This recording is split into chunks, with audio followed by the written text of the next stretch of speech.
Ourense carecía de un festival de música clásica hasta que el año pasado se puso en marcha el ciclo Pórtico do Paraíso, un certamen que aspira a convertirse en todo un referente y que en esta segunda edición mantiene su filosofía inicial: acercar la música culta al mayor número de personas posible, con un programa que inaugurará la reconocida trompetista Alison Balsom el 6 de febrero en el Teatro Principal.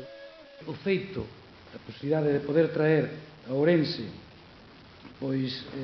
concertos dignos de figurar naquelas programacións de outros importantísimos festivais de música clásica que desenvolven ao largo e ao ancho non só de a nosa comunidade, senón de toda España, eu creo que ten tamén como intención enriquecer a cultura dos nosos ciudadanos.